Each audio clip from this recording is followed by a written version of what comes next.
ইতিহাসের পাতায় মহাস্থানগড়কে হয়তো আপনারা অনেকেই চিনেছেন এক প্রাচীন নগরীর পুনর্বন্দন হিসাবে, কিন্তু আজ আমাদের কাছে এটি শুধু ইতিহাস নয়, ছিল সময়ের সাথে এক অদম্য লড়াই। বগুড়া থেকে যখন আমরা মহাস্থানগড়ের সীমানায় পা রাখলাম, তখন ঘড়িতে আলো আর অন্ধকারের খেলা চলছে। হাতে আর মাত্র 10 মিনিট, এরপরই নেমে আসবে রাত। সূর্যমামা তখন বিদায়ের শেষ ছোঁয়া দিচ্ছে। লালচে আলো এসে পড়ছে হাজার বছরের প্রাচীন ক্ষয়ে যাওয়া ওই লাল ইটের উপর। দৃশ্যটা যে কতটা জাদুকরী ছিল তা শব্দে বোঝানো অসম্ভব।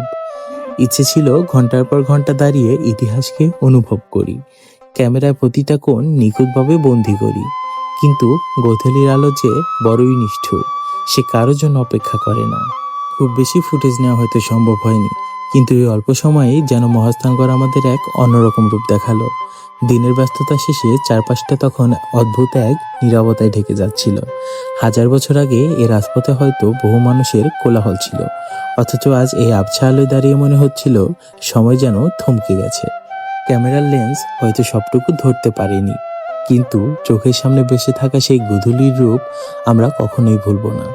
পুরো জায়গাটার ওপর আলো ছায়ার এক রহস্যময় চাদর ছিল, যা দেখতে দেখতেই চোখের সামনে আধার নেমে এলো।